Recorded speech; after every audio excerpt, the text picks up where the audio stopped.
Los generales de Dios, capítulo 8.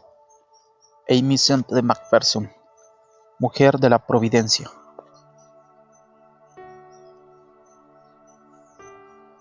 Alguien seguramente la ha visto marchando por la calle principal, desde la barbería y el banco. Una mujer muy joven con un vestido blanco que llevaba una silla. De pie sobre la silla, levantó sus largas manos hacia el cielo, como pidiendo ayuda, y no hizo nada. Cerró sus grandes ojos y se quedó allí, con los brazos extendidos como una estatua de mármol. Aún teniendo los ojos cerrados, Aimee podía sentir la presencia de la gente que la rodeaba cuando llegó a las 50 personas con la boca abierta o silbándola. La joven abrió los ojos y miró a su alrededor.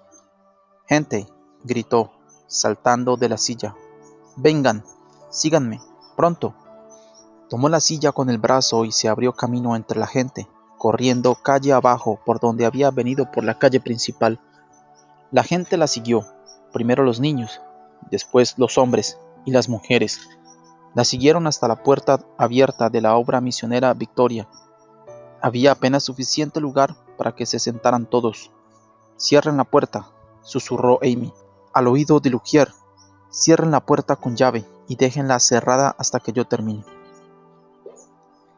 Aimee Semple McPherson ha sido descrita como una mujer nacida antes de su tiempo.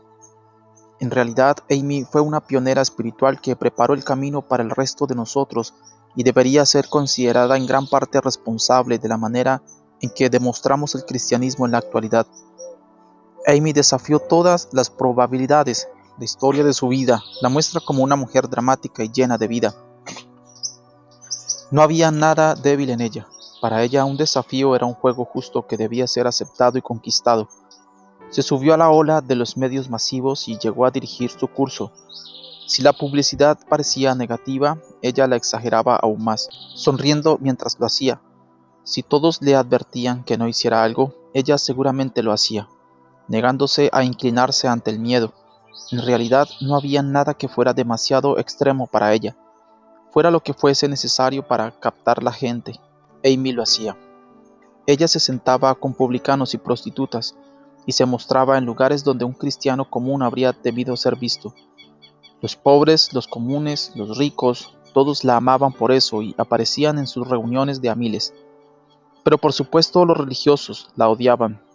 Cuando la política denominacional aparentemente obstaculizaba y hería a tantos ministros, Aimee raramente le dedicaba un pensamiento. Demolió la reclusión y la estrechez religiosa y casi podría decirse que tenía lástima de aquellos que eran controlados por su poder. Aimee se lanzó a construir un ministerio tan vasto y grande que hasta venían de Hollywood a observarlo y tomar nota. En un tiempo en que las mujeres eran solo reconocidas como elementos accesorios en el ministerio, Aimee construyó Angelus Temple para darles participación.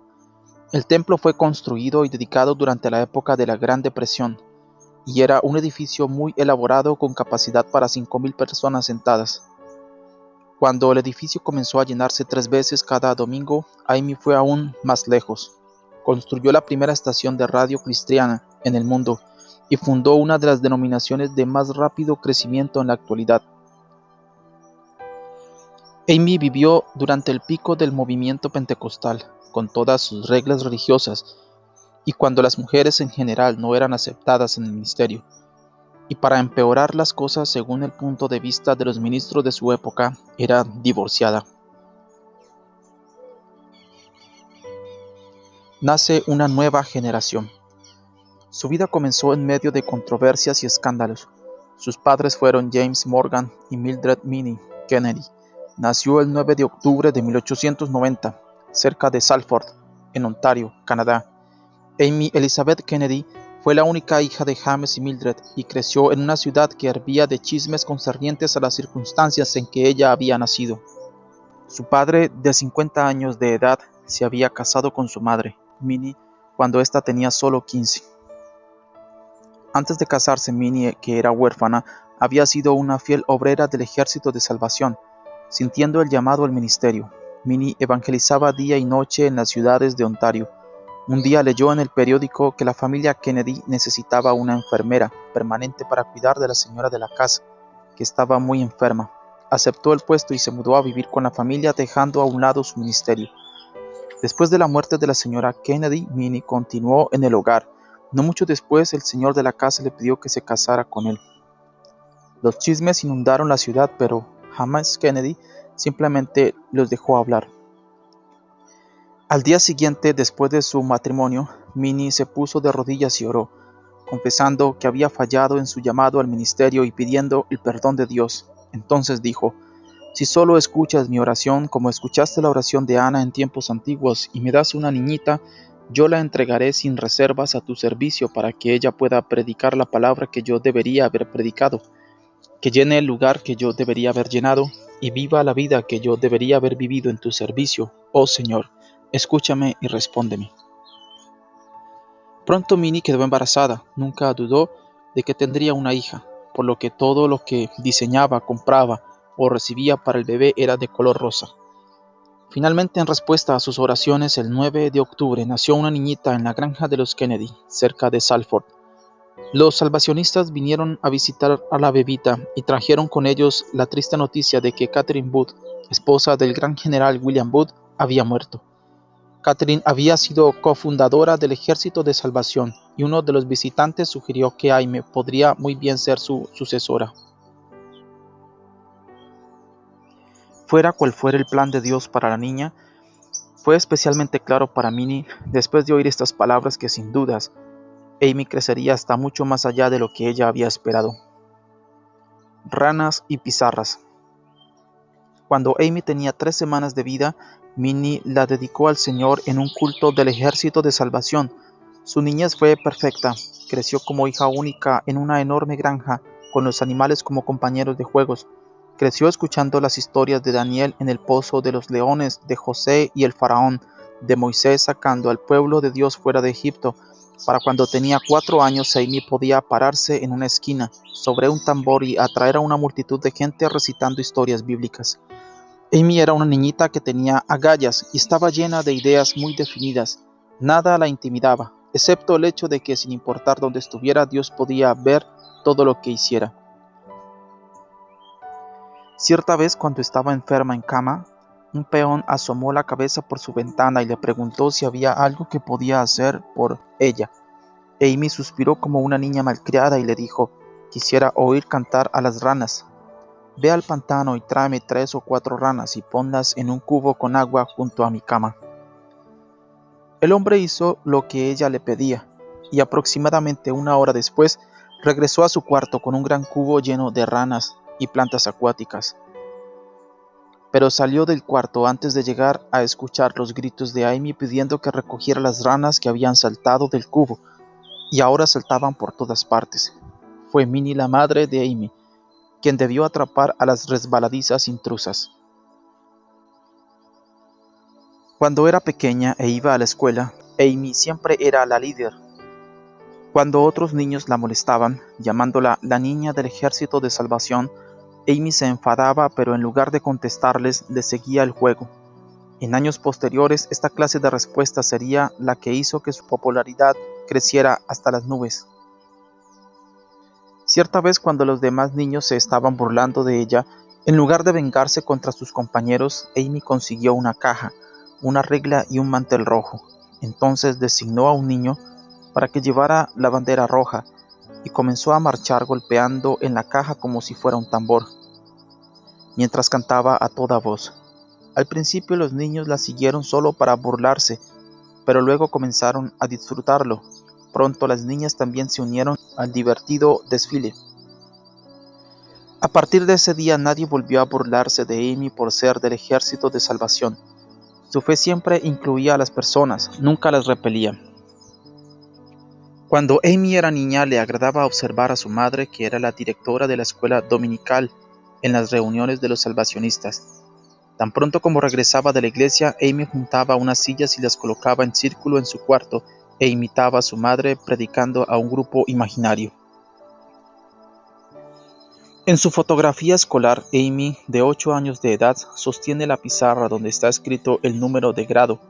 Sentada en medio de los demás alumnos, los niños a ambos lados de la maestra tienen expresiones de enojo. Este enojo se debe a que antes de tomar la fotografía se produjo una discusión sobre quién sostendría la pizarra, pero mientras ellos peleaban, Amy salió repentinamente en medio del grupo y tomó la pizarra. Cuando los demás trataron de quitársela, la maestra los mandó a guardar orden y quedarse sentados el tiempo suficiente como para sacar la foto. Esta foto sirve como una especie de instantánea profética del ministerio futuro de Aimee Semple McPherson. Los niños que la rodeaban estaban molestos por su acción osada y decidida, y allí en el medio, junto a la figura protectora de su maestra, está Amy, llena de gozo y confianza en su victoria. Ve por el oro. Durante su juventud comenzó a hacerse visible el carácter dogmático de Amy. Tenía una actitud deportiva y juguetona hacia la autoridad. Si alguien era elegido como superior sobre ella, tendría que demostrar con creces que podía hacerlo, antes de esperar que ella se sujetara a la autoridad.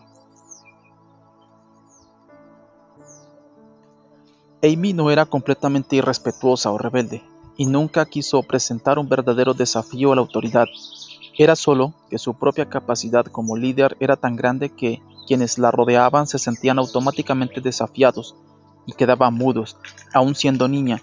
Cuando Amy entraba a un cuarto, captaba la atención de todos sin tener que decir una palabra. Algunos dicen que Amy era una niña malcriada y que fue su padre, James Kennedy, quien la malcriaba. James se deleitaba en su traviesa niña. Otros dicen que Amy simplemente dejaba atrás a sus padres con su vivacidad y su creatividad. Pero para ellos Amy Elizabeth era una respuesta de Dios y la trataban como a un tesoro. Minnie Kennedy cuidaba a su niña como un halcón.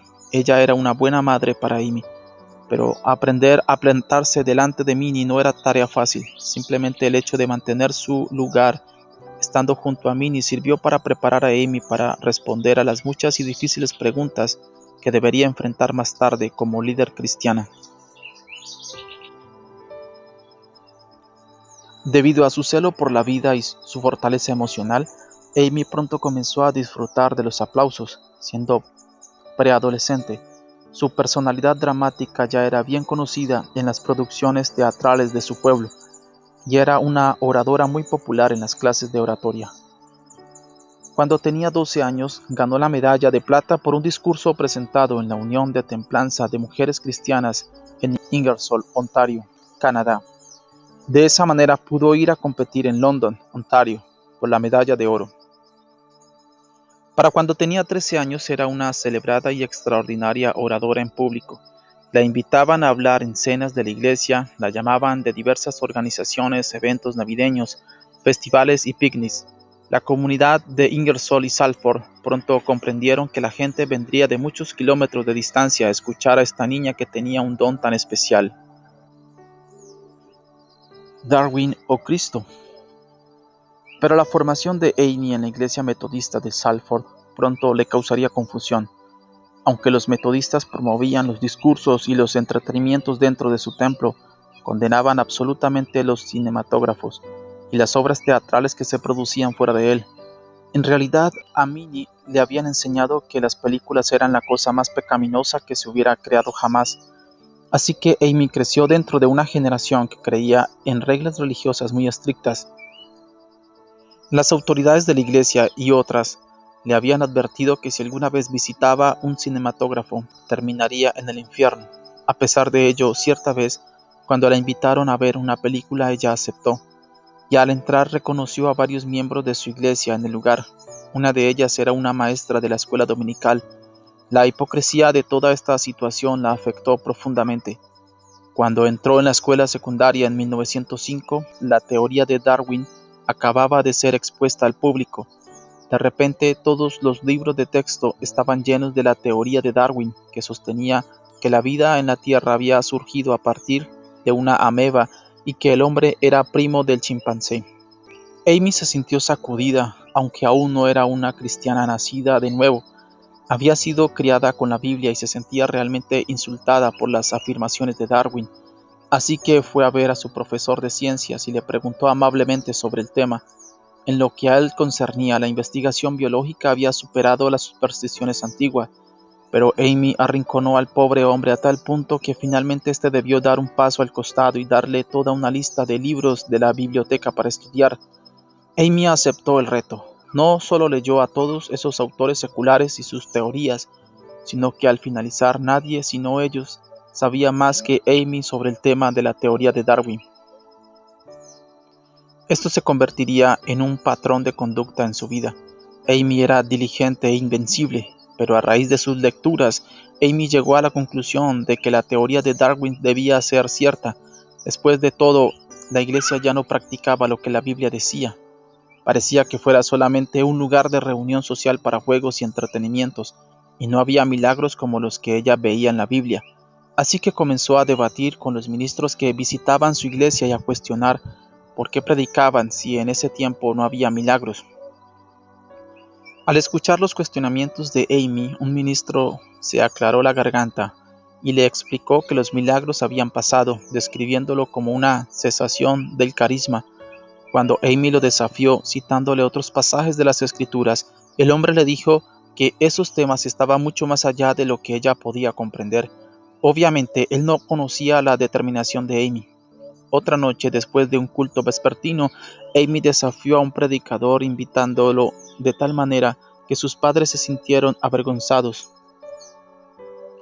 Si la Biblia es cierta, ¿por qué nuestros vecinos pagan con sus impuestos para destrozar nuestra fe?, preguntó al ministro que temblaba. Una vez más, Amy tenía la última palabra, pero se sentía muy triste, porque aparentemente no había nadie que tuviera elementos espirituales suficientes para responder a su confusión. Amy llegó finalmente a la conclusión de que, según lo que ella creía, si algunas porciones de la Biblia no eran ciertas, entonces nada en la Biblia era cierto. Su razonamiento continuaba en el sentido de que si había una filtración en algún lugar, entonces todo debería ser arrojado a un lado, así que decidió convertirse en atea.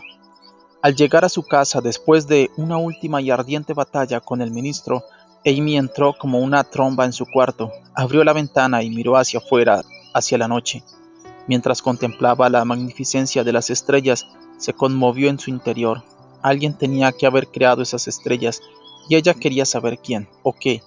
Basta de historias, basta de cosas oídas de terceros, quería hechos. Así que oró: oh Dios, si es que hay un Dios, revélate a mí. 2 días después, Dios contestaría su clamor. Están aquí.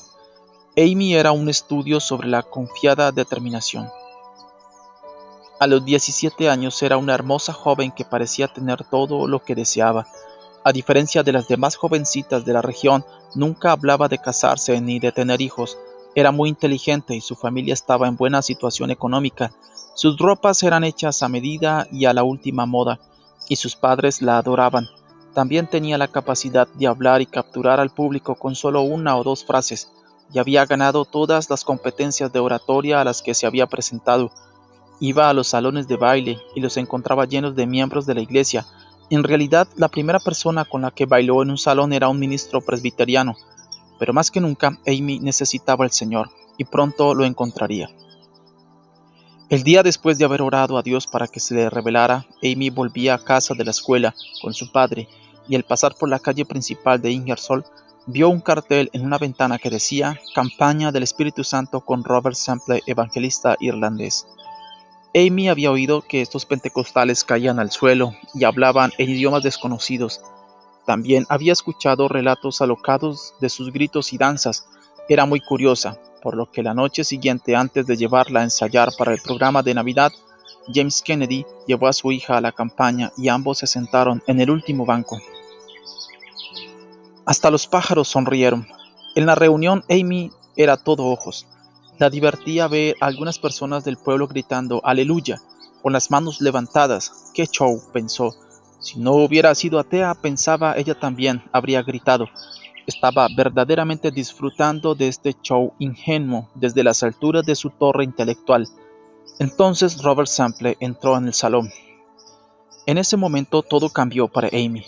Sample medía aproximadamente 1,85 m. Tenía ojos azules y un cabello castaño enrulado y un maravilloso sentido del humor. Años más tarde, Amy Aún hablaría con afecto de la luz celestial que tenían sus ojos.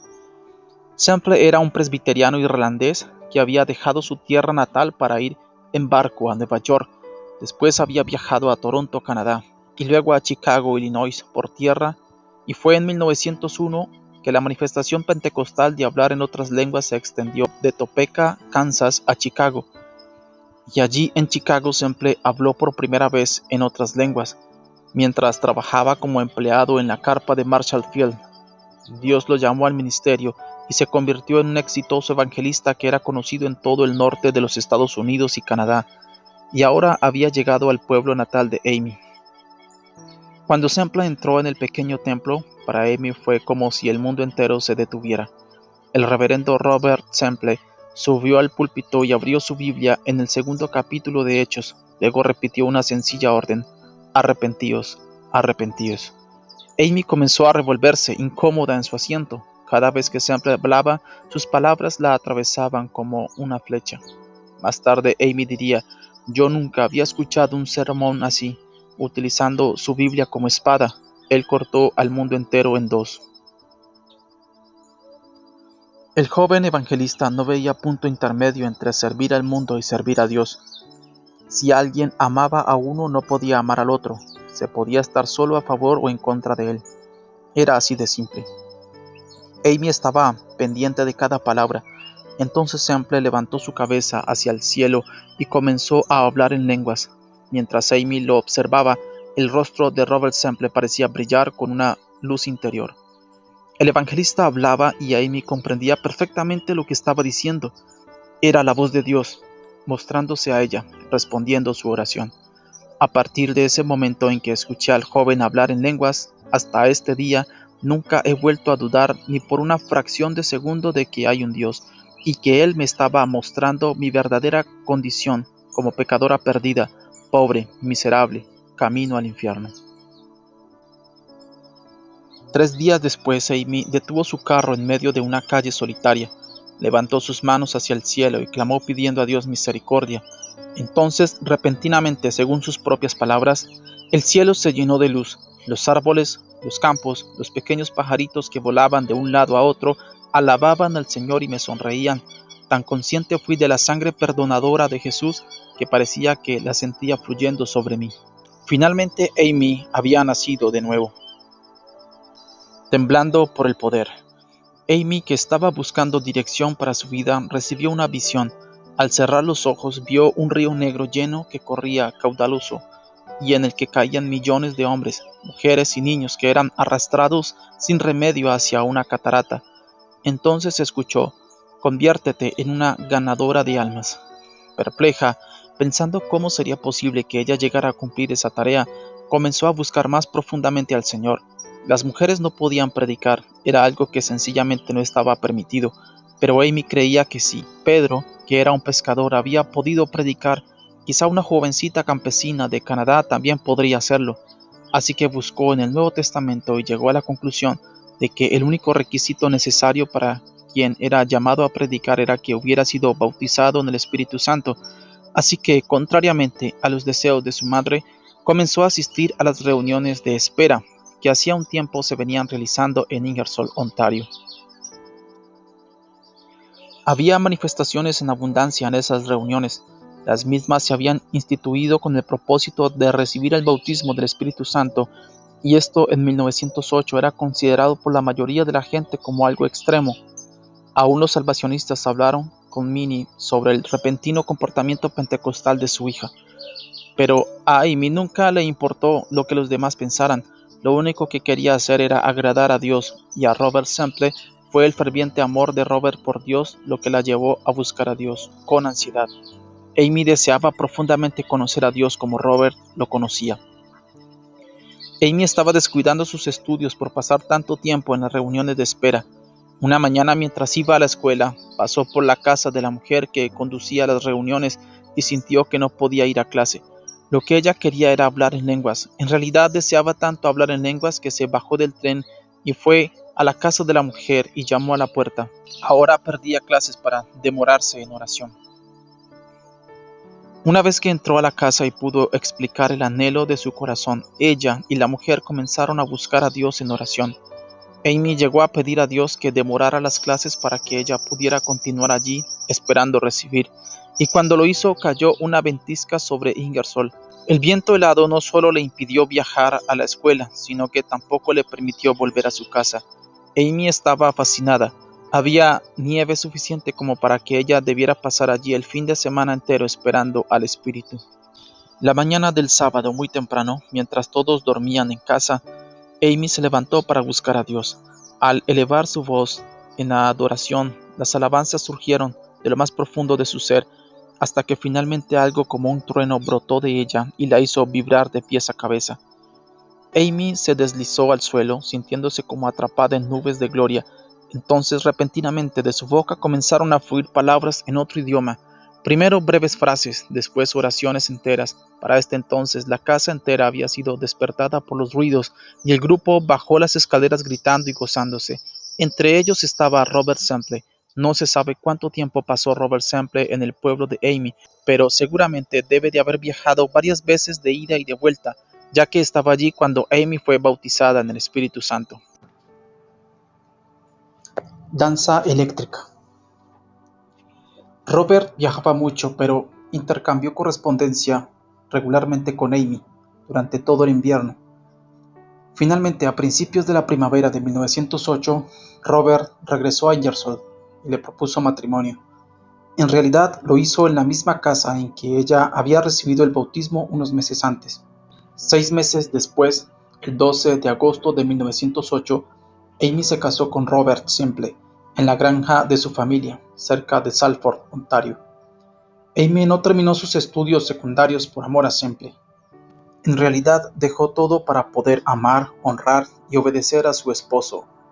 Robert era todo lo que ella necesitaba para tener una vida satisfactoria y rica. Él fue mi seminario teológico, mi mentor espiritual y mi tierno, paciente, constante amor, escribiría más tarde.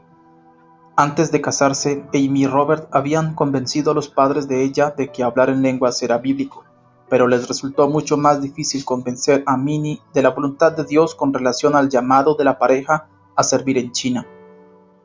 En preparación para el viaje, Robert trabajaba en una fábrica durante el día y predicaba por las noches. Pronto su ministerio los llevó a London, Ontario, donde ministraban en los hogares. Robert predicaba y Amy tocaba el piano, cantaba y oraba con los convertidos. En unos pocos meses, 100 personas habían recibido el bautismo del Espíritu Santo, muchas más habían sido salvas y se habían producido muchas sanidades notables. En enero de 1909, los Semple fueron a Chicago, Illinois, donde Robert fue ordenado al pastorado por el pastor William Durham. Allí permanecieron durante varios meses viviendo en un vecindario italiano, donde fueron muy felices. Más tarde, ese mismo año, los Semple viajaron a Findlay, Ohio, con el pastor Durham, para trabajar en otra obra misionera. Allí, Amy tuvo su primera experiencia con la sanidad divina. Sucedió cuando ella se rompió el tobillo al caer de unas escaleras. El médico que le puso el yeso le dijo que nunca volvería a tener pleno uso de 4 de los ligamentos y le aconsejó que no apoyara el pie al menos por un mes. Pero Amy continuaba yendo a las reuniones de oración, cojeando, aunque la más leve vibración contra el suelo le producía terribles dolores. Finalmente, mientras estaba en una reunión, el dolor se hizo tan inmenso que debió regresar a su cuarto. Mientras estaba sentada mirando los dedos de sus pies negros e hinchados, escuchó una voz que le decía: «Si vas a la obra misionera y pides al hermano Durham que imponga las manos sobre tu pie, yo lo sanaré». Amy reconoció la voz del Señor e hizo lo que él le decía. En la obra misionera, el hermano Durham había estado caminando por el pasillo de un lado a otro, pero se detuvo y colocó su mano sobre el pie de Amy. Algo como una descarga eléctrica sacudió su pierna, e inmediatamente los dedos recobraron su color de piel normal. Amy sintió que los ligamentos se ubicaban en su lugar mientras el hueso volvía a unirse y repentinamente dejó de sentir dolor. Llena de felicidad, Amy pidió a alguien que cortara el yeso. Después de un breve debate, finalmente decidieron hacerlo. Una vez que quitaron el yeso, se sorprendieron al ver un pie perfectamente sano. Entonces Amy se puso sus zapatos y salió danzando por toda la iglesia. Demonios, orugas e hindúes en llamas. A principios de 1910, los Semple, que ahora esperaban un hijo, partieron hacia China.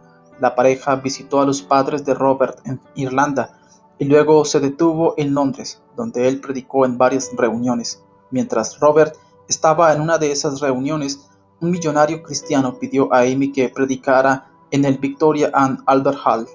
Amy tenía solo 19 años de edad y jamás había predicado públicamente antes, pero no quería dejar pasar una oportunidad para servir a Dios, así que nerviosamente aceptó. Amy, parada ante el púlpito frente a la gente que llenaba el salón, abrió su Biblia en Joel 1:4 y comenzó a enseñar proféticamente sobre la restauración de la iglesia a través de los tiempos. En realidad estaba tan atrapada por el momento que al terminar solo podía recordar la tremenda unción que había inspirado el mensaje. No podía recordar lo que había dicho, pero sí veía los aplausos y los ojos húmedos de muchos que habían escuchado su mensaje. En junio de 1910, los Semple llegaron a Hong Kong, pero Amy no estaba preparada para lo que vio. La dieta china de orugas, insectos y ratas la asqueaba, y su departamento era tan ruidoso que casi no podían descansar. Finalmente discernieron que en el apartamento había algunos espíritus demoníacos que producían parte de los ruidos que escuchaban día y noche. Un día los hindúes quemaron a un hombre vivo justo fuera de la ventana de su cocina. Esto, junto con todo lo demás, hacía que Amy viviera al borde de la histeria la mayor parte del tiempo. Había llegado a odiar la obra, y pronto, debido a las malas condiciones en que vivían, ella y Robert contrajeron malaria. El estado de Robert era peor que el suyo, y el 17 de agosto, solo 2 meses después de llegar, Robert Semple había muerto. Amy quedaba sola para defenderse en un lugar extraño. Su dolor era insoportable y estaba esperando un hijo de Robert. Un mes después de la muerte de su esposo, el 17 de septiembre de 1910, Amy dio a luz una pequeña niña que pesó solo 2 kilogramos. La llamó Roberta Starr. Pero la muerte de Robert había llenado de dolor la vida de Amy. No había palabras para describir la pena que sentía. En la cama del hospital, agobiada por el horror de tener que seguir adelante sola, algunas veces Amy se volvía hacia las paredes del hospital y gritaba con todas sus fuerzas. La madre de Amy, Minnie, finalmente le envió el dinero para que pudiera regresar a casa. Mientras la desolada viuda misionera atravesaba el pacífico camino a su hogar, la diminuta beba que sostenía en sus brazos era lo único que le daba alguna esperanza.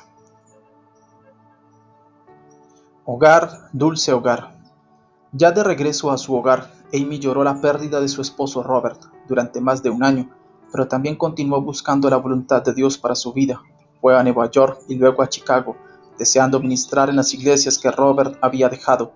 Cuando la salud de su hija se deterioró, Amy regresó al hogar de su niñez, pero su dolor no le permitía estar quieta por mucho tiempo y finalmente volvió a Nueva York.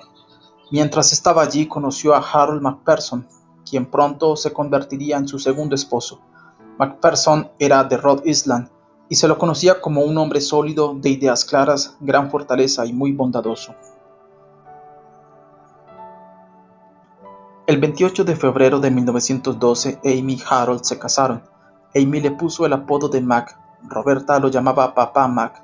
Se mudaron a Providence, Rhode Island, a un pequeño apartamento. Harold consiguió trabajo en un banco y Amy se quedó en el hogar como ama de casa. Para julio de 1912 estaba esperando otro hijo. Según Amy, el único problema real que ella y Harold debieron enfrentar en su relación matrimonial fue debido a que sus metas eran totalmente diferentes. Ella describió los 3 años que siguieron a su matrimonio como algo muy similar a la historia de Jonás. Amy había huido de Dios y como resultado sufría de depresión, estaba siempre enferma y finalmente tuvo un colapso nervioso. Iras. Rolf, su único hijo, nació el 23 de marzo de 1913. Como madre, Amy comenzó a comprender que en ella estaban surgiendo una estabilidad y madurez emocional que le serían muy beneficiosas en el futuro. No mucho después del nacimiento comenzó a oír la voz del Señor diciéndole: «Predica la palabra». «¿Irás? ¿Irás?». La voz se hacía oír especialmente cuando limpiaba la casa. La sensibilidad a la voz del Espíritu de Dios que Amy desarrolló en esos años llegaría más tarde a despertar a una nación dormida. Se dice que ella hablaba a los miles de personas a los que ministró con la ternura con que una madre hablaría a sus hijos. En 1914, Amy trabajaba en la comunidad, predicando y enseñando en las escuelas dominicales, pero esto no satisfacía el llamado que ahora resonaba mucho más fuerte. Haz la obra de evangelista. ¿Irás? Fue también en 1914 que enfermó gravemente. Después de varias operaciones, sin mejoría alguna, llegó a perder toda esperanza, al punto de rogar a Dios que la hiciera morir.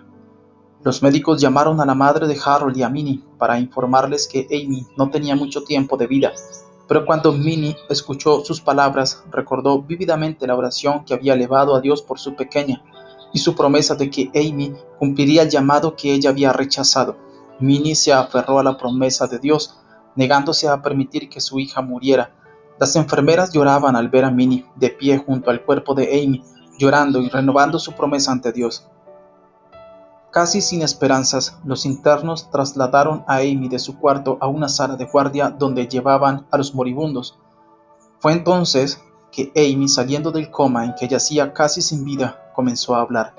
Estaba llamando a las personas al arrepentimiento y seguía escuchando esa misma voz: ¿irás? Amy logró reunir suficientes fuerzas como para susurrar que sí lo haría. Entonces abrió sus ojos, ya sin dolor. 2 semanas después, estaba de pie, completamente sana. De espaldas sobre el heno. Para este entonces Harold tenía un buen empleo y quería que Amy fuera como las demás mujeres, que limpiara la casa y cocinara. Pero Amy sentía que ya no podía permanecer tan confinada y al mismo tiempo cumplir con el llamado de ir. Así que en la primavera de 1915, después que Harold saliera para su trabajo, Amy arropó a Roberta y a Rolf, juntó sus pertenencias y partió hacia Toronto. Antes de salir para asistir a su primera reunión de campaña pentecostal, le envió un telegrama a Harold: he tratado de seguir tu camino y he fallado. ¿No querrías venir tú ahora y seguir mi camino? Estoy segura de que seremos felices. Minnie aceptó cuidar a los niños para que Amy pudiera comenzar su ministerio. Harold respondió al telegrama de Amy muchos meses después, pero estaban ya tan lejos el uno del otro que Harold no podía ponerse a la par de ella. Después de meses de tratar de resolver sus diferencias, se enfrentaron a lo inevitable. Con su futuro ahora comprometido, a Amy la preocupaba no poder llegar nunca más a operar en el poder con que lo había hecho estando casada con Robert. Temía que la unción de Dios la hubiera abandonado, pero sus temores se desvanecieron cuando recibió la cálida bienvenida de sus amigos en las reuniones de campaña. Se sintió inspirada al escuchar sus sinceras alabanzas y sintió que el fuego de Dios se encendía en ella. Pero aún sentía que debía confesar su falta de acción ante el Señor, y en el primer llamado al altar de la campaña fue la primera en pasar adelante. Cuando se arrodilló frente al altar, pudo sentir la gracia y la aceptación de Dios. Tal amor, recordaría luego, fue más de lo que mi corazón podía soportar. Antes que me diera cuenta estaba de espaldas sobre el heno, caída bajo el poder del Espíritu. Permaneció en esta campaña durante semanas, lavaba los platos, servía las mesas y oraba por las personas. Hacía mucho tiempo que no se sentía tan feliz. Una carpa rasgada y el poder espiritual. Pronto Amy comenzó a predicar por su cuenta. Utilizaba cualquier método para atraer a la gente, y las personas venían de todas partes en el campo para escucharla. En 1915, una de sus reuniones contó con una asistencia de más de 500 personas.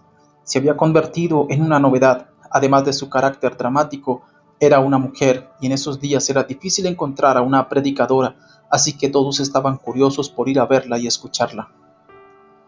La gente del pueblo reunió $65 para ella. En una de las reuniones con las ofrendas pudo comprar la tan necesitada carpa que costaba $500. Feliz de haber hecho un tan buen negocio, Amy desenrolló la carpa para levantarla, pero lamentablemente no era tan buen negocio. La tela de la carpa estaba rasgada a pedazos en algunas partes. Amy reunió rápidamente a sus voluntarios y juntos cosieron todas las roturas hasta que los dedos se les endurecieron y le dolían. Para el anochecer, la carpa remendada ya estaba colocada. Cierta vez, mirando a la congregación, vio a Harold. Había viajado a una de sus reuniones para verla predicar.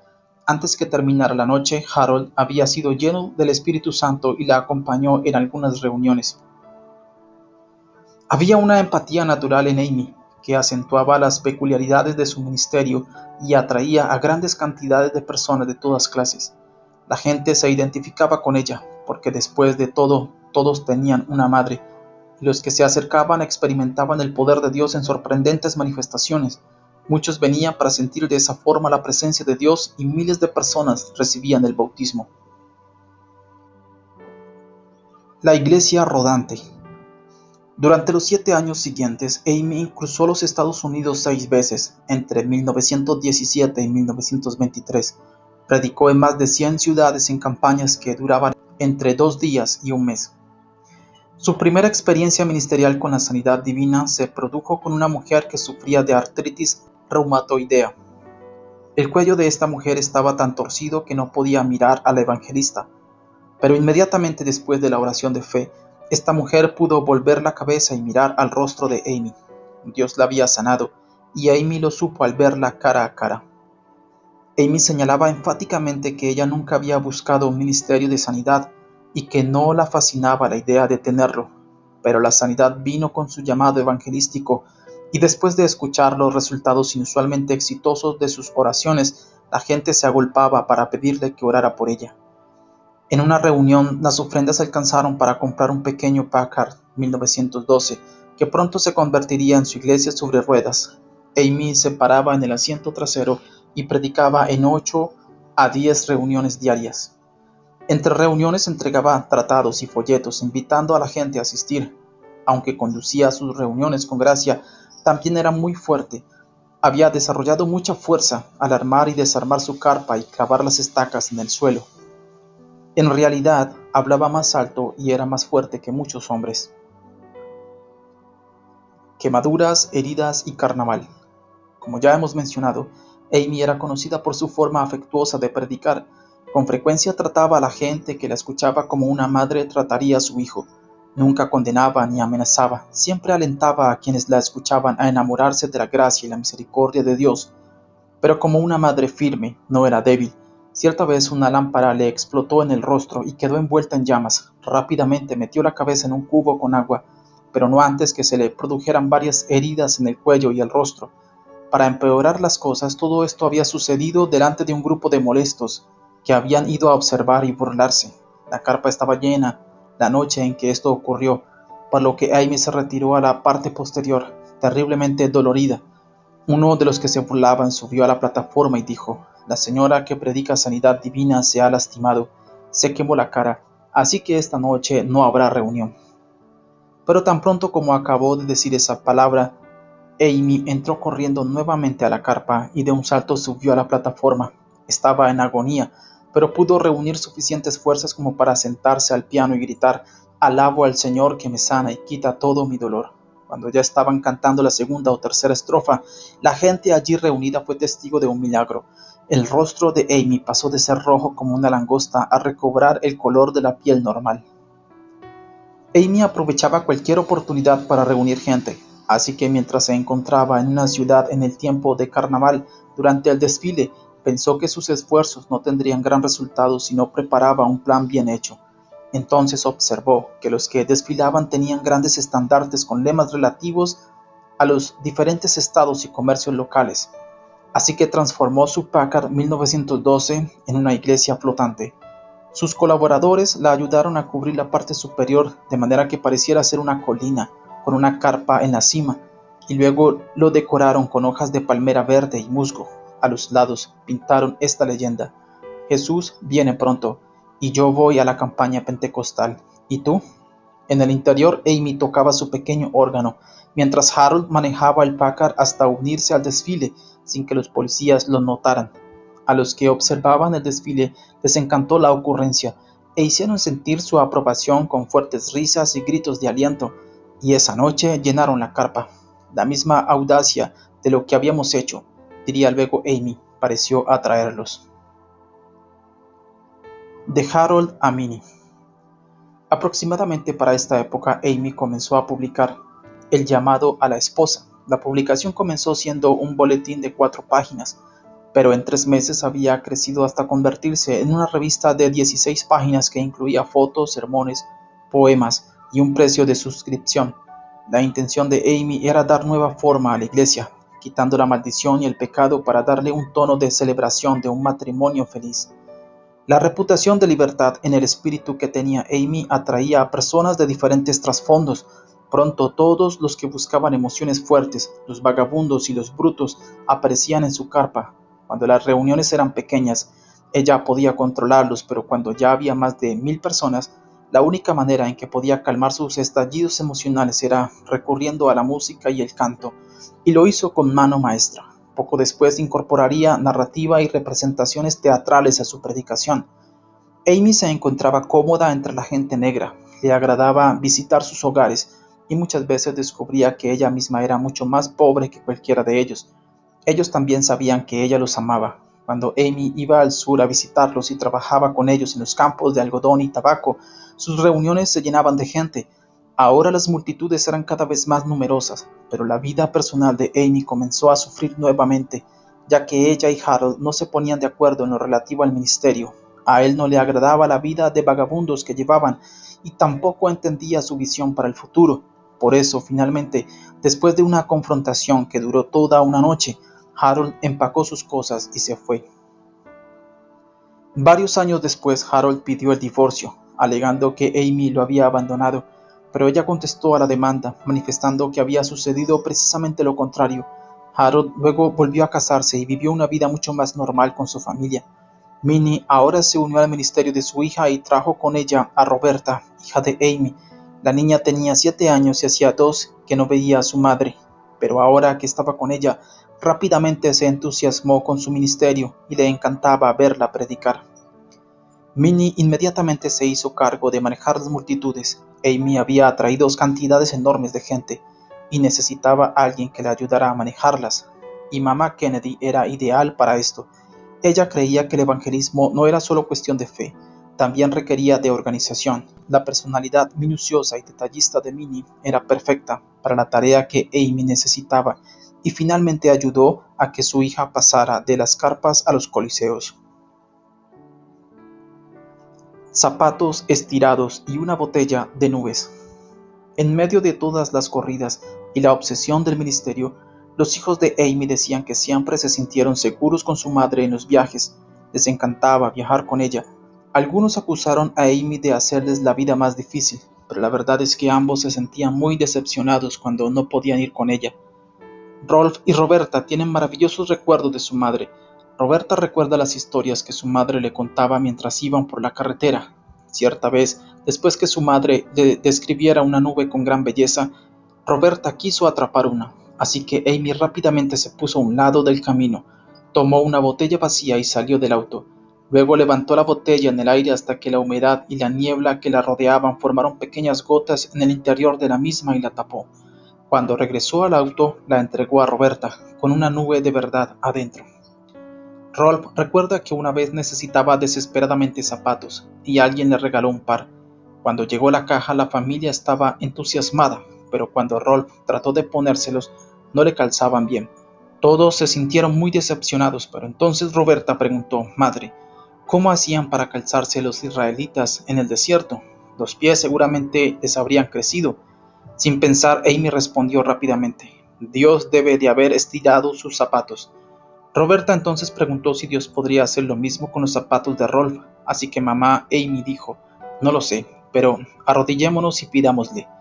Cuando se levantaron, Rolf se probó los zapatos otra vez y ahora le quedaban perfectos. En otra ocasión, Rolf estaba jugando descalzo en el campo, donde el césped estaba muy alto, y se lastimó un pie al pisar un rastrillo escondido. El rastrillo perforó profundamente su pie y comenzó a salir mucha sangre de color rojo oscuro. Cuando Amy se enteró de lo que había sucedido, corrió a ver a Rolf y lo llevó hasta su camastro en la carpa. Rolf recuerda con cariño cómo su madre sostenía su pie mientras oraba, arrodillada, pidiendo a Dios que lo sanara. Después que Amy oró, Rolf se quedó dormido. Muchas horas después, Rolf se despertó con el ruido de la gente en la reunión en la carpa. Cuando se sentó, vio las manchas de sangre en la cama y se tomó el pie. Se fijó en la planta del pie, donde se había herido con el rastrillo, pero no quedaban rastros de la herida. Pensando que había mirado el pie equivocado, tomó el otro, pero ambos estaban lisos y sanos. Qué feliz se sintió al ver que su pie había sido completamente sanado. Vestida de sierva. La única doctrina pentecostal a la cual se sabe que Amy se opuso fue la de la santificación como obra posterior de la gracia. Ella tenía la plena convicción de que aquellos que quienes perseguían o decían poseer la perfección cristiana muchas veces le daban la espalda al mundo, creando un aislamiento religioso. Amy deseaba que el Evangelio llegara a todos y no quería que nadie se sintiera intimidado por venir a escuchar la palabra de Dios. El elitismo que había encontrado en la iglesia y que mantenía apartados a los pecadores era una gran carga para ella. Ella llamaba al pecado por su nombre e invitaba a todos a arrepentirse. Por más que queramos disfrazarlo con nombres elegantes, el pecado es pecado. Dios mira el corazón y en cuanto a la santidad, pues bien, sin santidad nadie verá al Señor. Debemos ser salvos, debemos ser santificados, pero es todo a través de la preciosa sangre redentora de Jesucristo. En 1918, cuando la Primera Guerra Mundial hacía estragos en Europa y los Estados Unidos sufrían una mortal epidemia de gripe, Amy era considerada un rayo de esperanza debido a su doctrina. Una de las características de su ministerio más apreciada por todos era su espíritu de sierva. Para demostrarlo un día, mientras Amy miraba vestidos con intenciones de comprar uno para sí, el Señor le dijo: «Tú eres una sierva de todos, ¿verdad? Pues entonces ve al piso alto y pide ver los vestidos para la servidumbre». Amy obedeció y compró 2 vestidos de sierva por $5. A partir de ese momento siempre se la veía con su distintivo vestido y capa blancos de sierva. Yo te prometí un jardín de rosas. Una tarde Roberta, que estaba enferma de gripe, preguntó a su madre por qué ellos no tenían un hogar como todos los demás. Mientras Amy oraba por la sanidad de su hija, Dios le habló y proclamó que él no solo levantaría a su hija, sino que también les daría un hogar en el soleado sur de California. Hasta le dio una visión de su futuro hogar, un bungalow con un jardín de rosas. Cuando Roberta se recuperó, la familia se trasladó a California. Roberta diría más tarde que en ese momento no tenía idea de qué gran milagro era esa casa, porque cuando mamá nos decía que algo sucedería era como tener dinero en el banco.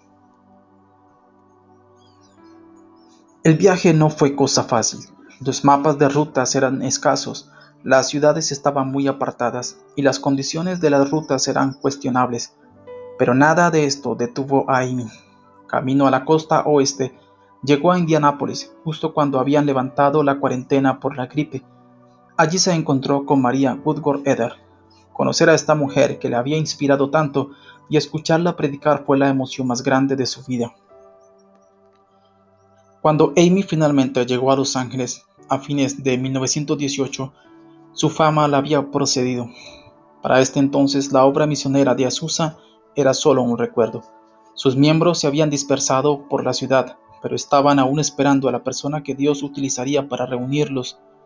Cuando Amy llegó, creyeron que era ella.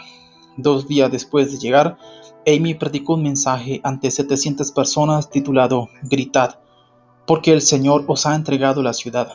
A principios de 1919, los pasillos, el piso y los alféizares de las ventanas del Auditorio Filarmónico estaban atestados de personas que venían a escucharla. Nada de lo que hicieran por Amy y su familia parecía suficiente a la gente de Los Ángeles. Menos de 2 semanas después que ellos llegaran, una mujer se puso en pie en una de las reuniones y dijo que el Señor le había indicado que entregara al evangelista cierto terreno en el que ella podría construir su casa. Otros se levantaron, comprometiéndose a conseguir los materiales y a trabajar en la construcción. Aún los rosales que había visto en la visión fueron donados, y en abril la casa con porche y chimenea era una realidad. Una túnica de muchos colores. Para este entonces, Amy podía ver que necesitaba un lugar permanente donde predicar. Así que entre los años 1919 y 1923 recorrió 9 veces los Estados Unidos predicando y reuniendo fondos para construir el Angelus Temple. Donde quiera que iba la gente la amaba. El tono de la predicación de Amy podía pasar del que uno usaría para hablar a un bebé. Como muchas veces le agradaba hacer para deleitar a las personas mayores, hasta el comportamiento solemne y la voz grave de una dinámica profetisa ganadora de almas, Dios la había dotado para acomodarse a muchas situaciones diferentes con su manera de hablar.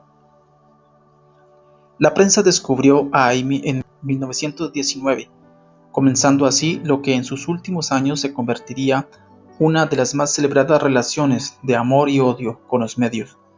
Amy los amaba, pero ellos nunca estaban seguros de lo que les haría. No estaban acostumbrados a que nadie se aprovechara de sus métodos. Cuando trataban de tenderle trampas con preguntas como Amy, ¿es pecado usar medias de seda? Ella contestaba cosas como, bueno, eso depende enteramente de cuánto se muestre de ellas. Mientras cruzaba delicadamente sus piernas, esta clase de cobertura periodística se prestaba a hacer de ella un fenómeno nacional.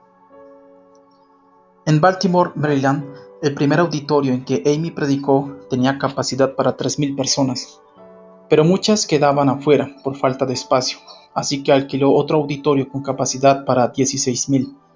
Allí fue que Amy sorprendió a la gente de Baltimore, señalando el comportamiento demoníaco de una adoradora excesivamente demostrativa. Hasta entonces habría sido considerado falto de ética confrontar a alguien que estaba en estado de éxtasis en Dios. Pero Amy reprendió a la mujer y pidió a una integrante del coro que la llevara a un cuarto contiguo. Después de observar en oración a la mujer, Amy desafió la ética de los líderes de esa época y llamó a la iglesia a comportarse con madurez espiritual. La mujer resultó ser una maníaca que había estado en una institución mental, pero era la clase de persona a la que muchos santos habrían permitido pasearse por la plataforma, temerosos de apagar el espíritu. Mientras Amy estaba en Baltimore, comenzó una campaña de sanidad a nivel nacional, en la que se produjeron milagros increíbles, realmente inusuales. Los titulares de los periódicos informaban en primera plana de los resultados de las reuniones. Se dice que cuando Amy entraba al salón antes de una reunión, generalmente había un incontable número de personas esperando tocarla, y al verlos, ella corría hacia su vestidor, abrumada, rogando a Dios que la ayudara. Dondequiera que Amy iba, las multitudes se agolpaban para tocarla. Ella observaba tristemente mientras la policía cerraba con candado las puertas con el fin de protegerla. Después de un tiempo, al cerrar sus ojos por la noche, lo único que veía eran las 1,700 personas apretadas en un lugar construido para acomodar a 1,000. Veía los altares y los pisos bajos llenos de personas enfermas y despertaba pensando cómo Jesús había manejado esa situación. No nos daríamos cuenta de que Jesús realmente tuvo que subir a un bote y apartarse de la orilla para poder predicar a la gente. En 1921, Amy realizó una campaña de 3 semanas de duración en Denver, Colorado, en la cual 16,000 personas llenaban el auditorio municipal 2 y 3 veces por día. Una noche, 8,000 personas debieron quedar afuera. Minnie no era precisamente una ratona. Durante estos exitosos días del ministerio, Minnie cuidó agresivamente de la salud de su hija, considerada que esta era su mayor prioridad, dado que si la salud de Amy fallaba, también fallaría el ministerio. Eran más como hermanas que madre e hija, pero nunca estuvieron verdaderamente unidas en lo espiritual. Minnie era una organizadora increíble, conducía el ministerio de Amy de punta a punta y mantenía las finanzas en orden. Era resistente y algunas veces solo dormía 2 horas por la noche. Investigaba a cada enfermo antes del culto para dejar fuera a los que podrían causar problemas y pasaba largas horas con los inválidos antes de comenzar las reuniones. Minnie jamás se sentaba a comer. Tomaba unos bocados en los momentos más extraños, entre registrar a los inválidos, recibir a los delegados y organizar el ministerio de ayuda. Minnie trabajó diligentemente para establecer el orden como en una empresa para el ministerio, pero nunca llegó a captar la plenitud del llamado de Amy y nunca comprendió plenamente por qué Amy hacía lo que hacía. Si alguien llegaba a acercarse demasiado a Amy, Minnie importunaba a su hija hasta que ella rompía esa relación. Muchos empleados renunciaron o fueron despedidos a causa de Minnie. Quizá esta fue la razón por la que Amy nunca tuvo una amiga íntima demasiado tiempo. Su relación con su madre siempre había sido un gran factor de tensión, y en los años por venir, La sensación de Amy en el sentido de que su madre la controlaba y la trataba como si fuera de su propiedad, finalmente fue lo que hizo que se separaran. En 1921, Amy estaba cansada de pasar tanto tiempo recorriendo caminos y comenzó a buscar el terreno donde podría construir Angelus Temple. Lo encontró en la prestigiosa zona de Echo Park, en Los Ángeles, que estaba rodeada de abundante césped, zonas de picnic y un hermoso lago. Del KKK a Hollywood. Amy fue la primera en muchas áreas. Mientras construía el templo, la estación de radio Rockride en Oakland la invitó a ser la primera mujer en predicar en el aire. Esto hizo encender otro fuego dentro de ella, y tiempo después construiría su propia estación de radio. Pero primero debía construir el templo. Todos contribuyeron para el proyecto: alcaldes, gobernadores, gitanos, hasta el Ku Klux Klan. Aunque Amy no estaba de acuerdo con el Ku Klux Klan, los integrantes del mismo la amaban, pero fue este amor por ella que los llevó a cometer un delito. Después de otra reunión en Denver en junio de 1922, Amy estaba en un salón contiguo con una reportera, cuando alguien se acercó a pedirle que fuera a orar por un inválido que estaba afuera. Ella llevó a la reportera consigo, ya que deseaba que fuera testigo de la oración. Pero cuando salieron, ambas fueron tomadas por la fuerza, descubrieron los ojos con un pañuelo y las llevaron a una reunión del Ku Klux Klan. Resultó que lo único que el club deseaba era un mensaje privado del evangelista, así que ella les habló de Mateo 27 sobre Barrabás, el hombre que pensó que nunca lo encontrarían. Después de predicar, Amy escuchó cortésmente mientras los del Klan hacían un voto de apoyarla silenciosamente en todo el país.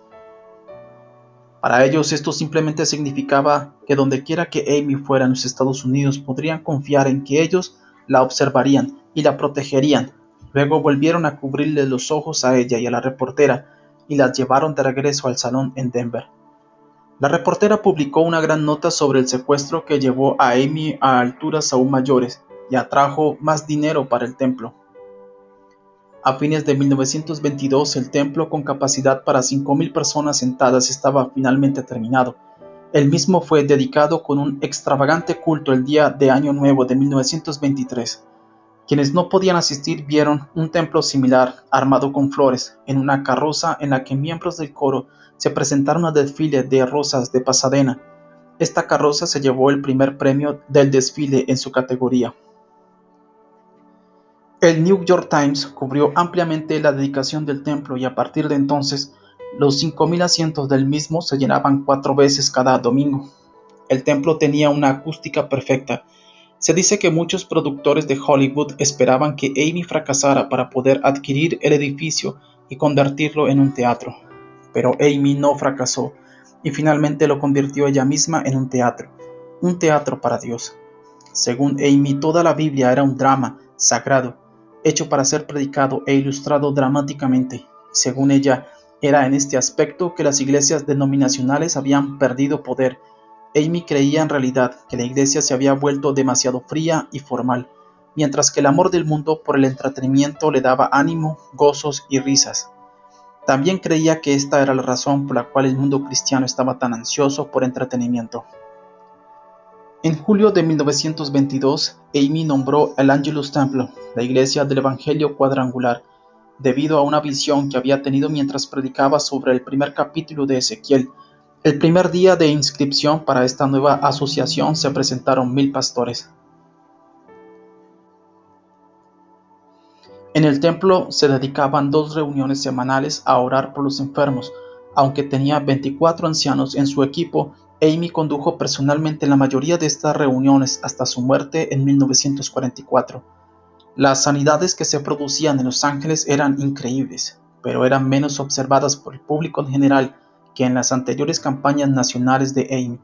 En los cultos más extensos que se realizaban en el templo, el énfasis estaba en ganar almas y en capacitar a pescadores de almas. Cuentos del templo. Sin dudas, Angelus Temple era un lugar de mucha actividad. Amy tenía una torre de oración con gente orando 24 horas por día. También creó un coro de 100 voces y una banda de bronces de 36 personas. El santuario estaba lleno de música en cada culto. y Amy compró vestuario y materiales de escenografía para hacer destacar sus sermones en medio de Hollywood. Casi todos los ángeles sabían que asistir a un culto en Angelus Temple era un evento muy importante. Amy tenía un notable sentido del humor, y aunque hubo muchas faltas en sus primeros sermones ilustrados, siempre las aprovechaba al máximo. Cierta vez, para dar más vida a la escena del huerto del Edén, pidió un loro del circo local, pero Amy nada sabía del vocabulario vulgar que el animal había aprendido mientras trabajaba en el show, y en medio de su predicación, el loro se volvió hacia ella y le dijo: «Oh, vete al diablo». Las 5.000 personas presentes quedaron paralizadas de asombro. Entonces, como si quisiera estar seguro de que todos lo habían oído, el animal repitió la frase. Pero Amy no iba a dejar las cosas así. Aprovechó el error, como lo hacía con todos los inconvenientes, como una oportunidad para testificar al animal, animándolo a responder. Cuando el loro respondió exactamente con las mismas palabras, el público comenzó a reír a carcajadas. Amy finalmente persuadió al ave de que siguiera el verdadero camino cristiano, prometiéndole una jaula en el cielo por haber participado de su representación. Naturalmente, había quienes perseguían a Amy por sus métodos que utilizaba, pero ella le respondía públicamente diciendo: «Muéstrenme una manera mejor de persuadir a las personas a venir a la iglesia y con todo gusto la pondré en práctica. Pero por favor, no me pidan que predique a asientos vacíos. No perdamos el tiempo peleando por métodos. Dios puede utilizarnos a todos. ¿Recuerdan la receta del viejo adagio?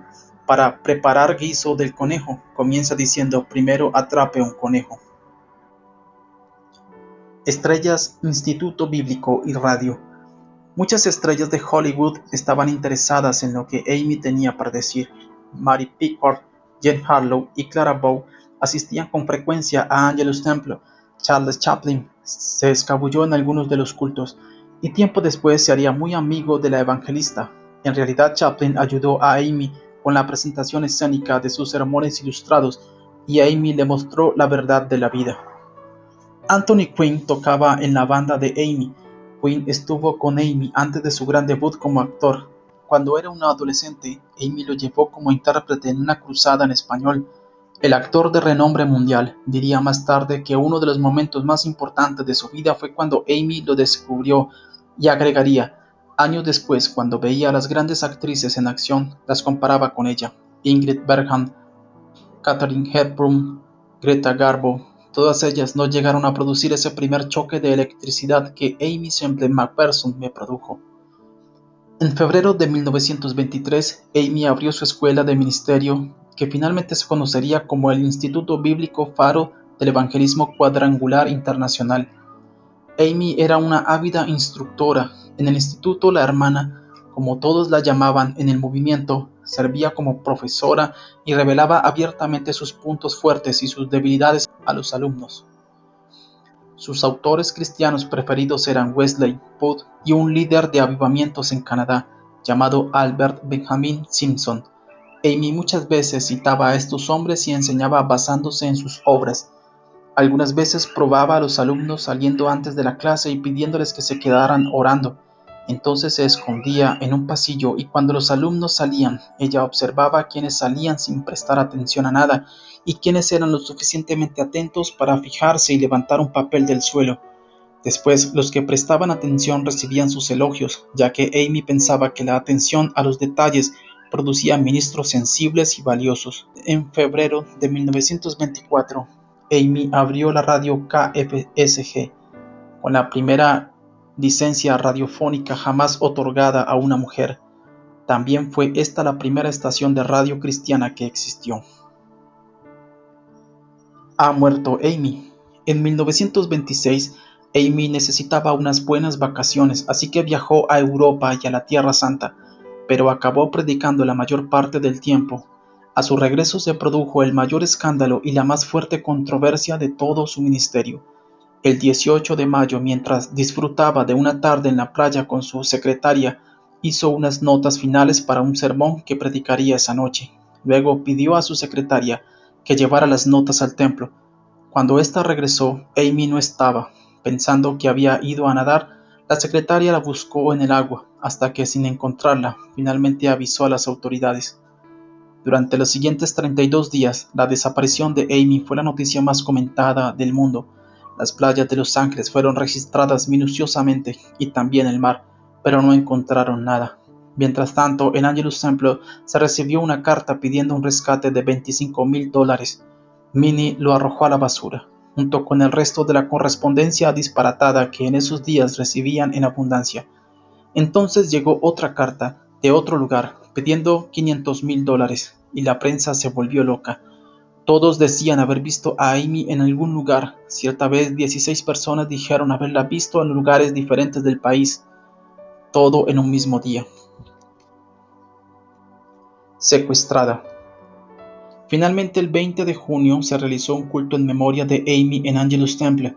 3 días después del culto entró caminando a Douglas, Arizona, desde el desierto de Agua Prieta, México.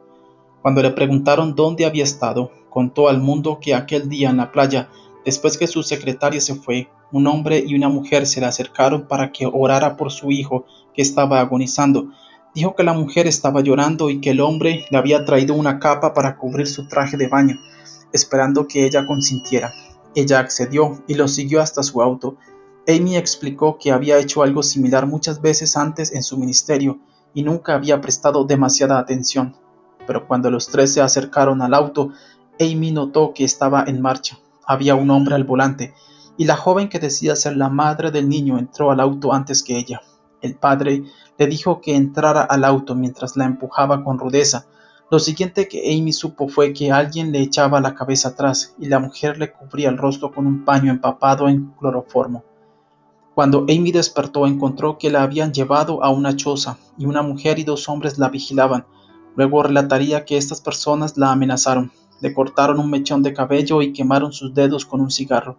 También dijo que la llevaron a otro lugar, que los 2 hombres habían salido y que ella pudo escapar cuando la mujer salió a hacer compras. La mujer había atado a Amy con sábanas antes de salir, pero Amy pudo cortarlas con el borde de una lata.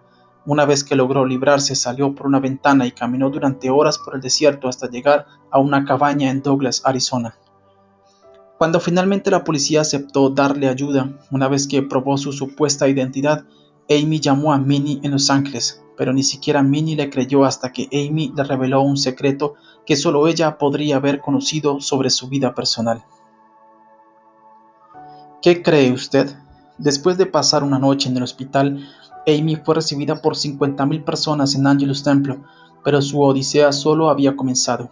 Amy había acusado y descrito a sus captores, pero estos nunca fueron hallados. Cuando la policía la acompañó en un esfuerzo por recrear el camino que ella siguió en el desierto, no había choza alguna que correspondiera con su descripción.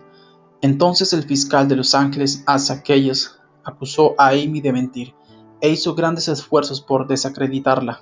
Algunos decían haberla visto en un bungalow de Carmel con su productor de radio, Kenneth Ormiston, y Keyes convocó varios testigos intentando confirmar el hecho. En lo que a los secuestradores respecta, es cierto que Amy tenía muchos enemigos en el mundo subterráneo. Los gángsters tenían una gran red de prostitución, tráfico de drogas, prestamistas y ventas ilegales en la zona de Los Ángeles, y Amy había ganado a varios de sus elementos clave para el Señor. También es cierto que Amy permitía con frecuencia que los recién convertidos relataran el testimonio de su salvación, pero cuando estos ex integrantes del submundo daban sus testimonios, con frecuencia no solo decían cómo habían sido salvos, sino que también exponían públicamente las obras delictivas de sus ex compañeros, muchas veces mencionándolos por nombre. Amy jamás modificó su versión de cómo había sido el secuestro. En realidad la suya fue la única versión que nunca cambió. Los reporteros, los detectives y los fiscales cambiaban sus versiones una y otra vez. Aún los testigos convocados en contra de Amy cambiaron su testimonio, y cuando lo hicieron los cargos contra ella de corrupción de la moral pública, obstrucción de la justicia y conspiración para forjar evidencias finalmente fueron retirados. Un aspecto secundario pero interesante de este escándalo es, por ejemplo, que el fiscal de distrito Calles finalmente fue sentenciado a prisión en San Quentin y el abogado de Amy fue hallado muerto tiempo más tarde. Los hechos sugerían, según muchas personas, que realmente la mafia estuvo involucrada en lo sucedido. ¿Le rompió la nariz a Minnie? Después de su regreso al ministerio, Amy se colocó las vestiduras de una verdadera evangelista apostólica. Se aparecía en los clubes nocturnos, salones de baile, salones de billares y peleas de box para anunciar sus reuniones durante los intermedios. A los managers les gustaba la publicidad y el público amaba a Amy. Amy no tenía miedo de los pecadores del mundo y ahora buscaba aún con mayor fervor llevar a Jesús a donde estas personas estaban. Le parecía gracioso que tantos cristianos pusieran límites en cuanto a dónde debería predicarse el Evangelio y dónde no. Pero a fines de 1926, demanda tras demanda la acusaba, y sus auspiciantes involucraban a Amy en toda clase de emprendimientos y negocios. Cuando sus planes fallaban, la culpa y las boletas sin pagar siempre recaían sobre Amy. Los abogados solo empeoraban las cosas y ahora más que nunca, Amy necesitaba desesperadamente un amigo, necesitaba a alguien en quien poder confiar. Parecía que todos aquellos que habían estado cerca de ella la habían traicionado o se dejaban desanimar por las críticas. Aún Minnie, su madre, ahora fluctuaba en su apoyo a Amy. Minnie pasaba de un momento a otro del rol de madre devota y fiel ayudante al de malévola supervisora de un ministerio que no podía comprender. Siempre criticaba a su hija cuando veía las cosas en forma diferente y pronto comenzó a hacerlo públicamente. Amy siempre había honrado a su madre en público, pero cuando Minnie comenzó a hacer públicas sus duras críticas, llegó un punto de ruptura. Ahora que su propia madre estaba luchando contra ella en público, Amy se sintió completamente traicionada y la iglesia comenzó a dividirse. Los que servían bajo la autoridad de Minnie luchaban por decidir a quién ser leales, mientras que la junta de ancianos apoyaba a Amy. Cuando la lucha terminó, los ancianos ayudaron a preparar el plan permanente del retiro de Minnie. Milagrosamente, en medio de todo esto, Amy compuso su primera ópera en 1931 y la llamó Regent Adorage, Adorad al Rey. A continuación hizo una nueva visita a Tierra Santa, pero vacilaba en regresar a su hogar debido a las dificultades crecientes que tenía con su madre, y sus aprensiones eran ciertas porque cuando finalmente regresó, ella y Minnie se dijeron todo lo que tenían que decirse. Era sabido que cuando Minnie se enfurecía con Amy, sus palabras eran crueles y malignas, pero después de esta ronda final de sus famosos desacuerdos, la prensa se enteró de que Minnie había acabado con la nariz lastimada y cubierta con vendas. Los titulares que acompañaban a su fotografía colocada en primera plana decía engañosamente: "Mamá dice que Amy le rompió la nariz". Pero las cosas no eran como parecían. En realidad, Minnie acababa de salir de una cirugía estética la noche en que tuvieron la famosa pelea, y más tarde negó todo el asunto. De todas maneras, ese fue el final. Minnie ya no estaba en el ministerio.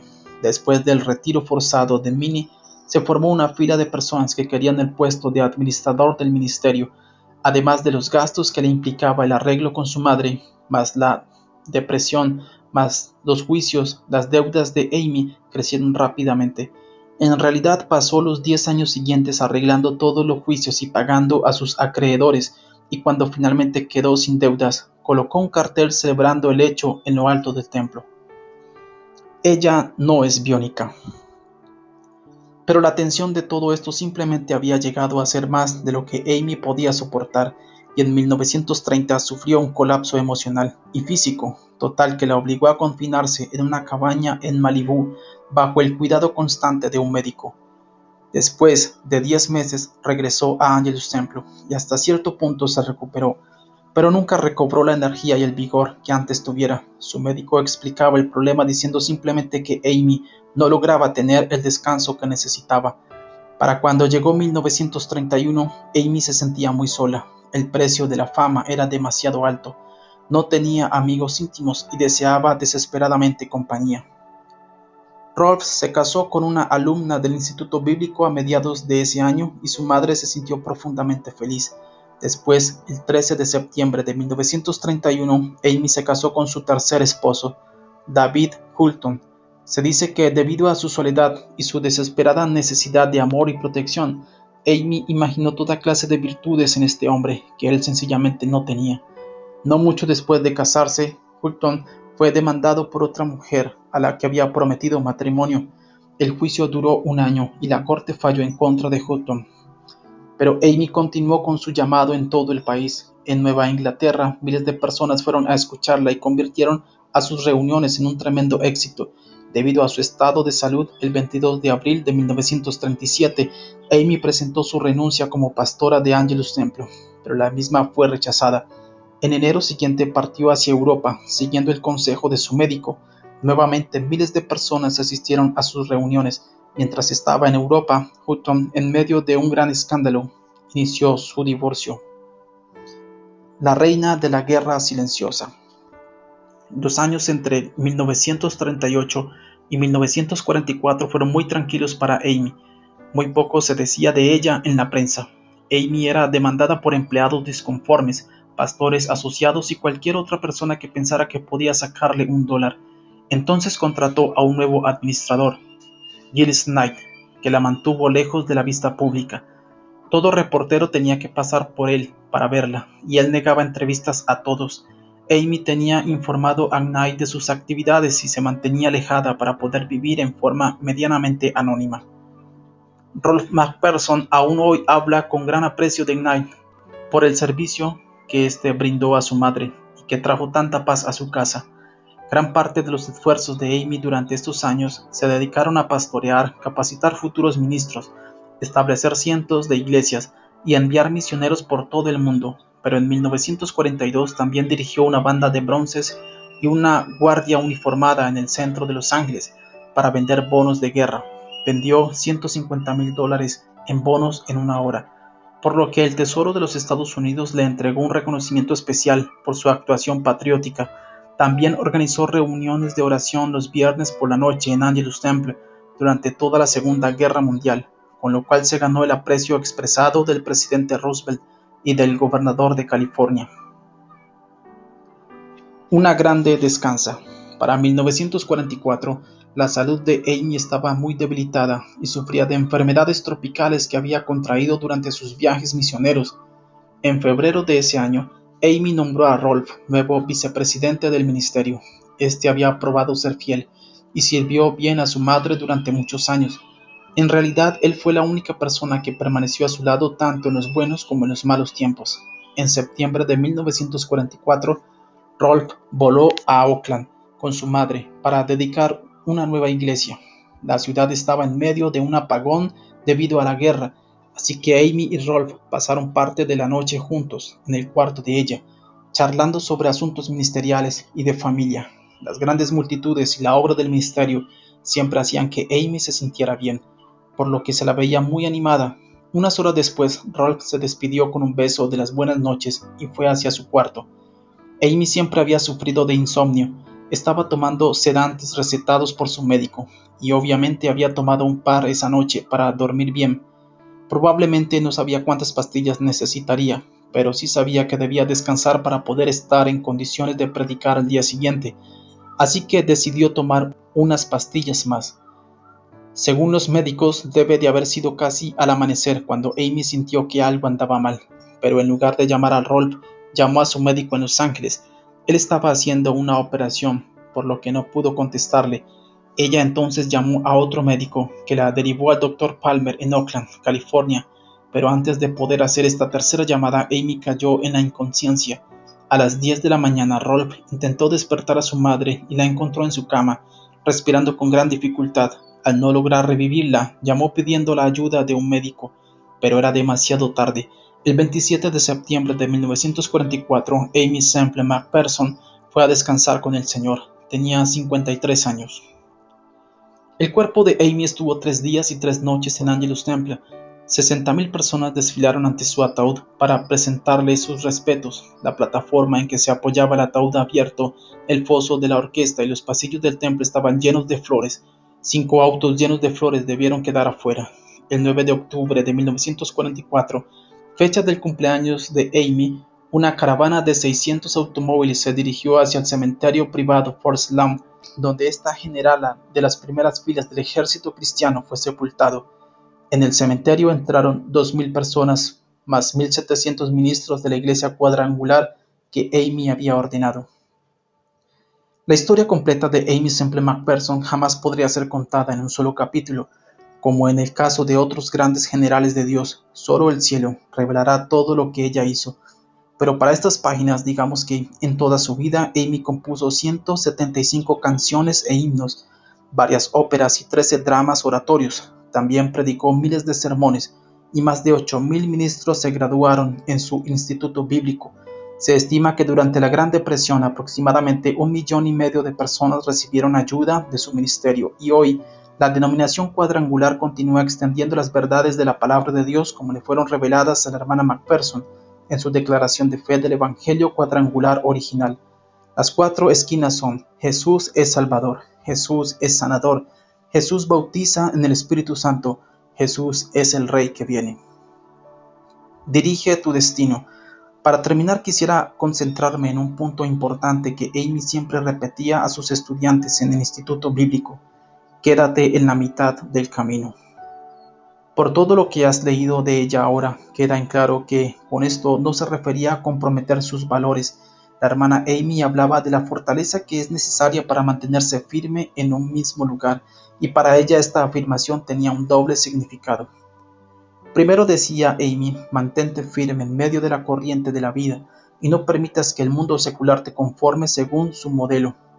Sé desinhibido y demuestra el amor y la libertad que Jesús trajo a la tierra libremente. Permanece firme ante las presiones, sin ceder por temor. Sé osado para llevar a cabo el plan de Dios para tu vida en la fortaleza de la que el cielo te ha llamado a ser a ti. Segundo, sé apasionado en los dones del Espíritu, pero nunca seas excesivo. No intimides a la gente solo porque tienes el poder. Amy generalmente utilizaba el ejemplo de un automóvil. Aunque un automóvil puede ir tranquilamente a 140 km por hora, sería muy tonto acelerarlo a tal velocidad en medio de una multitud. Amy señalaba que el poder pleno del Espíritu Santo siempre estaba disponible, pero que debía ser utilizado para ministrar el servicio de Dios a los demás durante mucho tiempo.